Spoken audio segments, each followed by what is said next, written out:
Okey, baik. So, sekarang ni kita nak mula jahit tulang yang pertama. Okey, mula-mula ni getah ni kita letak dia bagi berdiri macam ni.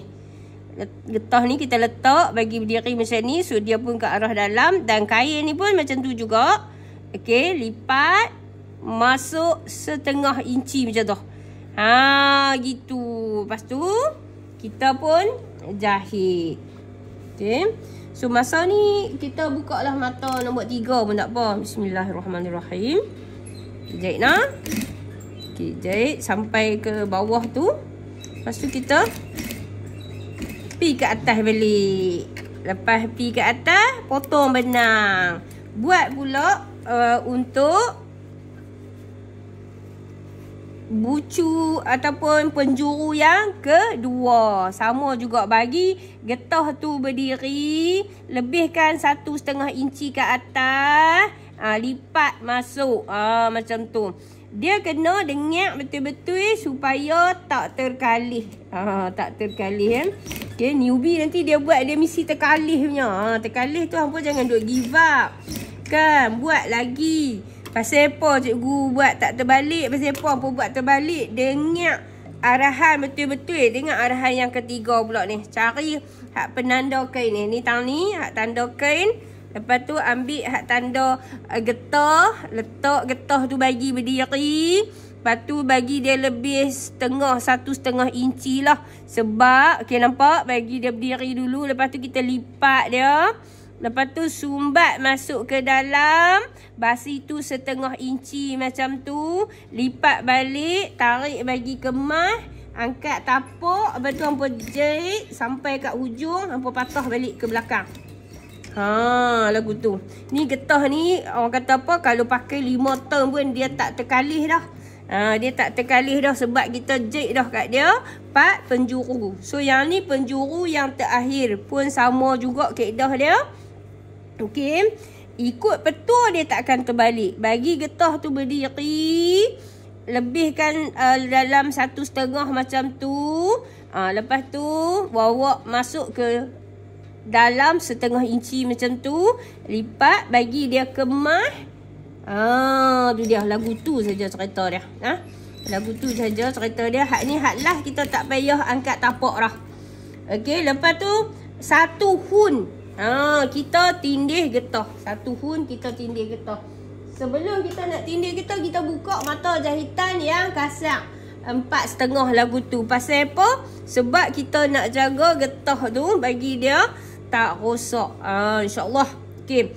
Nampak tak? Bila kita jahit 4 penjuru, so dia mudah lah kita pegang lah penjuru yang kat depan tu. Bila kita tarik saja macam tu, kan?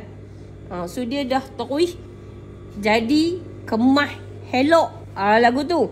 Lepas tu tangan kita ni pegang lah hak belakang. Mata kita ni tengok jahitan ni. Jangan bagi 1 tapak. Bagi 1 hun saja. Barulah Bismillahirrahmanirrahim. Bismillah dulu. Kan bismillah tu adalah kekuatan kita. Baru dia jadi elok. Okay. Kita tarik lagi. Macam tu. Okay. Okay. So, bila dia nak mai tak sampai tang susun kan. Susun kan dia macam tebal sikit kan. Susun tu kan tebal sikit. Yang ni. Okay. Tapi kita kena potong, buang bahagian dalam dia. Supaya dia taklah terlalu merekod sangat sekali. Okay. Buang sikit lah. Buang sikit tang susun yang bahagian dalam dia tu. Okay. So, yang ni. Tolak dia bagi dia masuk kemas. Yang ni lah sebabnya Awi suka ajak newbie hampa jahit 4 penjuru ni. So dia akan jadi elok. Dia akan jadi elok, kemas dan mudah. Banyak dah kawan-kawan kita duk habaq kata bila jahit 4 penjuru ni kan kerja jadi mudah, dia jadi senang. Okey. Dia jadi senang. Senang sangat. Memang senang. Kalau hak yang try buat, dia akan kata senang. Kalau hak tak try lagi tu, dia tak boleh nak kata apa. Dia tak boleh nak kata apa. Nak komen, nak condemn pun tak boleh. Apa kena cuba. Kena cuba. Ni nak jahit. Lepas ni nak jahit seluar anak ke apa ke, senang. InsyaAllah. Buat lagi banyak kali buat, lagi akan rasa senang. First time memang dia terkial-kial sikit. Okey, lama-lama dah buat tu dia akan rasa mudah. Dia akan rasa mudah. Jangan lajak naik ke atas sangat. Kalau kita jahit dalam mata satu hun saja, so dia jadi elok lah. Ni kadang-kadang pijit sampai satu tapak tu, sakit juga mata duk tengok tu kan.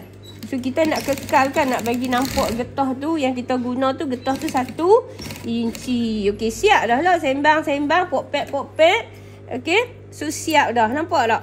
Lagi satu kan abang kan. Kita jahit macam ni, nampak tak? Tak nampak lah benang jahit tepi tu. Benang jahit tepi pun tak ada. Dia kemas elok, tak gaduh tindih dah. Sebab apa tak gaduh tindih? Sebab kita dah jahit dah 4 penjuru dekat dia.